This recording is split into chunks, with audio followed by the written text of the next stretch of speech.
Well, What are you doing here? came to make sure you guys are behaving. First rain day since when? Before End of August. black bean harvest? End of August. Unbelievable. 6/10 of rain. Very nice rain. Nice and So we were in the shop yesterday putting everything away that has been scattered chaotically all over everything. the chaos of repair Yep. in the heat of the battle. Get it fixed, just take off for the field again, and all the tools and everything lay wherever you were that you were fixing on it. I don't know if that's such a good idea. Well, no, it isn't a good idea. We don't strive to do that, but it just happens. Yeah. November 14th, and it's just yesterday when it was raining, I was thinking about that year when it was raining and it all turned to glare ice, and we were going to a wedding, or you were hunting, and then the ice stayed the whole entire winter. It's been early 90s, I think. Yep. And that was yesterday it was warm enough, thankfully. It's quite different. They're talking snow next week. But we'll see. Maybe they're wrong. I bet they're wrong. Well, they don't always get it right, that's for sure. Well, we had a quick town board meeting this morning. That's why I came over early. And this is where we meet. Not in the wash bay. Not in the wash. No, over in kitchen.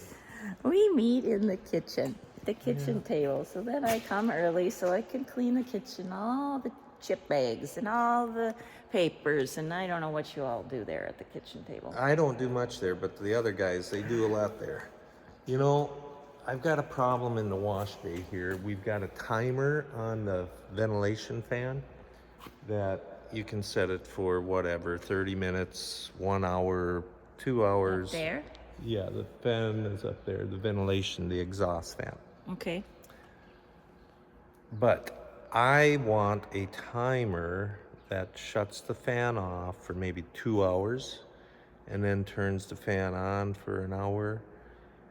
And I know some guys are going to say, well, get a humidistat. I think that's what it's called. And anytime the humidity is over this amount, the fan runs steady. That to me sounds a little wasteful. I just want the humidity to get really bad, fan to kick on for an hour, because this isn't working. Look at the windows here. Right. Overnight. Right. Everything is gonna rust apart when we wash. Ooh, and moldy. Well, Oh, we got it all here. I was saying to Brody earlier, it smells like a car wash. Like when you go in the car wash, it's gross because we have to keep things closed because it gets so cold here, and then you get that happening. So the floor heat does what it's supposed to do. It dries floor off, and that's where all the humidity comes from, or the excess. Because when we leave at night, we leave the fan on for, say, 2 hours. But I would like it to kick back on every other hour for a little So bit. that But you're asking for if anyone has any ideas? well, maybe. That'd be nice. Yeah. Maybe it's as simple as a timer. So how long are you leaving the door open? It's kind of cold. Well, if I wouldn't be talking to these guys, I'd have walked over to that door and I would have opened that door up and I'd have flushed all this air out of here.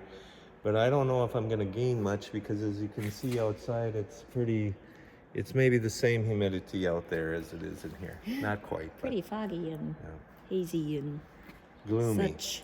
Minnesotan? Me? Minnesota-like. Yeah. Winter in Minnesota. Fall. Well, it's almost winter. Hang on. Well, now what are you going to do for the rest of the day? Oh, I got the snort stopper. Oh. It actually is a pretty good deal. That's for another conversation. I have a physical therapy appointment. I also have Should we to go outside home. here? You're going where? Physical therapy appointment. And I also have to go back home and get brunch slash lunch made, or dinner as you call it. Yeah. I was expecting that you guys would be tiling, Well, and so I was planning We on were. making a meal so I could bring it to the field, but now it's very wet, and so I don't imagine you'll tile today. I doubt it unless we put the big boots on and go at it. Yeah. Well, I don't know. What else? Have they seen the poor? We brought her home. Here you can It's home. take the peoples. Oh, the peoples. Oh, this is the one that This the is limp the home one that to did not town? survive harvest. It decided to, I don't know if I think Chet did. Chet, what? Did it? I think Chet has talked about it, or I have, Oh. on Chet's channel, I guess, but got to do a motor job. I don't know. We were going to sell the thing last summer, and I'm kind of glad that we didn't sell it, because I would feel pretty bad if we would have sold it and then the guy that would have bought it would have had that injector tip fly off. And That's what happened. Yeah, and what happened here? What's this about? Uh-oh. Missing. That's new. That's damage. These things are forever a problem. Plastic. How could that happen? Somebody kick it? I don't know. Oh, and it's... Oh! I didn't see that. I was looking at this. That's a pretty Didn't big see the dent. dent. That's a pretty big dent, honey. What's the Yeah. other side look like? I think the other ones are all on there. Yeah, that's what it's supposed to look I don't know. Who knows how stuff happens, but like. You got a cap that's cracked. nobody... A cracked cap? Well, that ain't even a matching cap. No. Oh, yeah. Yeah. Well, In a rock. that's concerning. Very concerning. But it is What it is. what it is, as we always say. All right. I think we maybe better go and continue the day on I gotta inside. cook. I gotta cook and I gotta get going and get stronger. PT, huh? That's what they make you do? This is my own thing. Oh. Yeah, they're trying to get my shoulders stronger for some reason. The scapula exercises. I'm not gonna ask what that is, so. All right, talk to you later. Oh, what? Oh, Oh, you can push the button. I'm gonna push the button. Okay, so warming up the meat concoction. We've talked about this before, but what I do is I brown up pork sausage, like a breakfast sausage, and then I put in raw onions, seasoning, salt, pepper, seasoned salt, and first I brown the sausage with the onions and seasonings, and then I add the bacon and ham, and then I mix up. Oh, here's my breakfast I didn't finish. Steel cut oats and peaches. I always do this. I start a lot of things at one time. I probably have oatmeal in my teeth. Oh, right there. That's nice.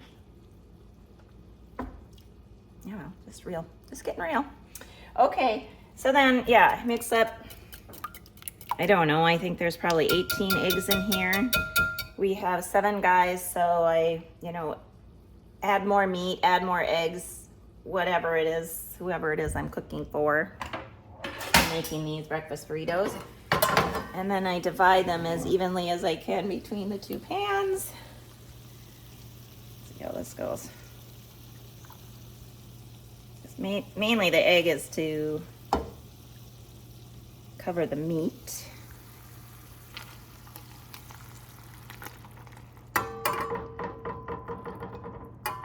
Hey, not bad.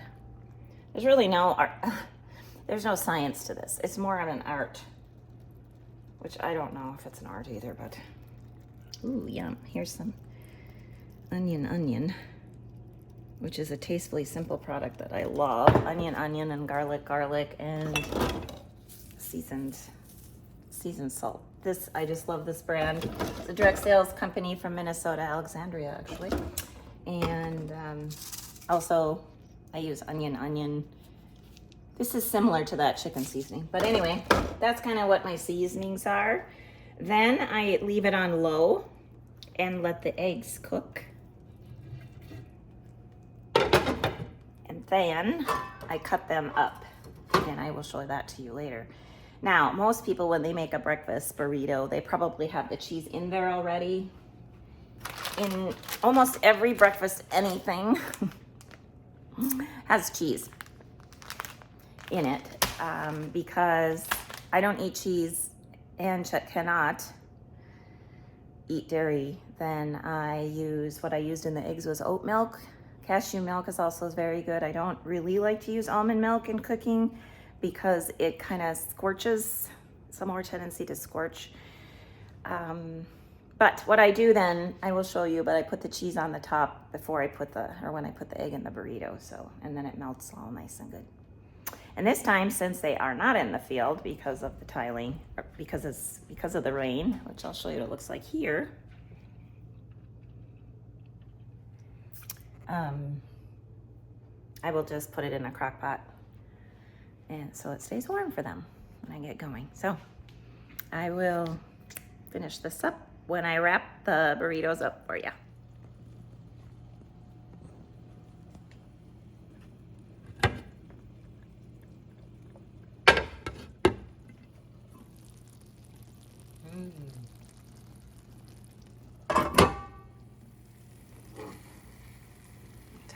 Sometimes usually I like poke holes to let the raw egg fall underneath as it cooks. To speed things along, since I'm so patient. Oh.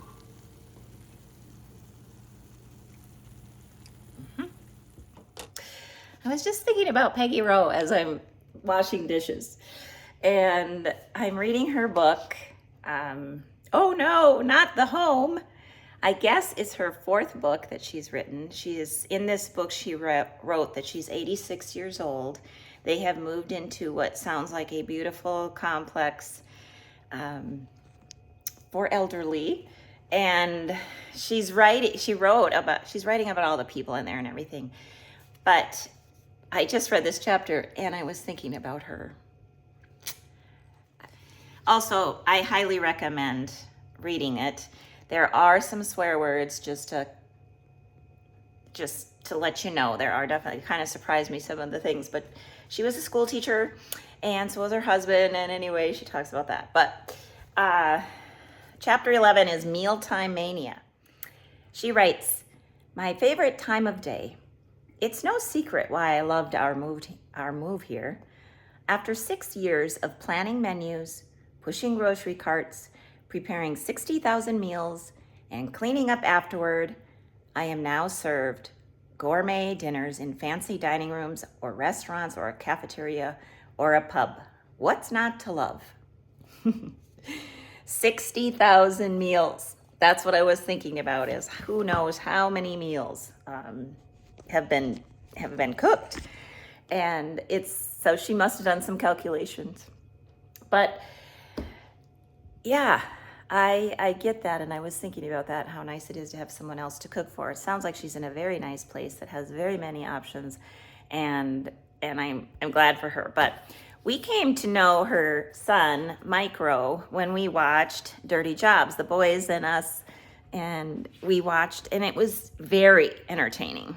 And so that's how we got to know Mike Rowe. And anyway, this is his mom that writes books. She's very funny, and she loves to bring her laptop around and she writes stories. So anyway, that's just a tidbit about what I've been reading. I wanted some lighter stuff to read. There's some tough stuff in here too, because aging isn't for, what do they call it?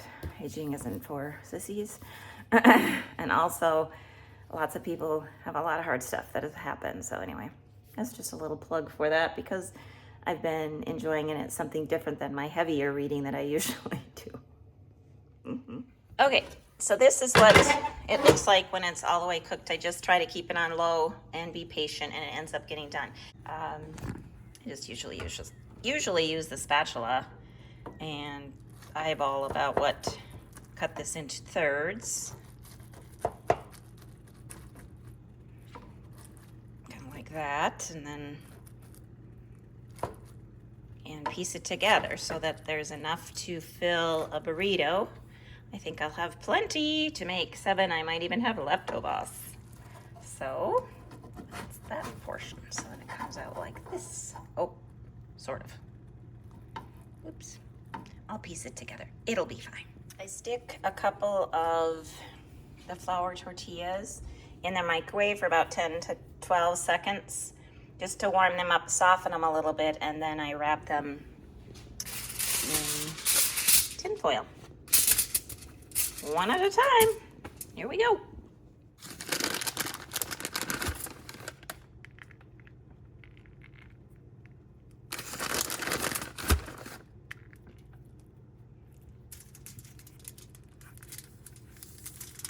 Just like so. And FYI, I do not aspire to be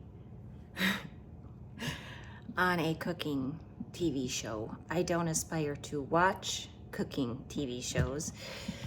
I am not a gourmet cook. I rarely use recipe books unless, of course, I'm baking, sometimes for hot dishes, which some people call casseroles. But my husband likes my cooking. The guys eat what I make. And I'm also wanted to add that I'm not the only one that cooks for the guys, thankfully. My sister-in-law, Jean Marie, and my mother-in-law also cook. And we take turns, which is such a blessing. So that's good too. But I have some that would like me to write up a recipe book. Maybe someday I'll say, throw in this, throw in that, a little bit of this, a little bit of that, especially add a lot of meat. I don't even eat these burritos because they've got way too much meat, in my opinion. But it's not for me. Anyway, thanks for joining us, and thank you for hanging in there with us, supporting our family, and hopefully you learn and enjoy and are entertained and all the things. God bless you and have a great day. Amen. Amen.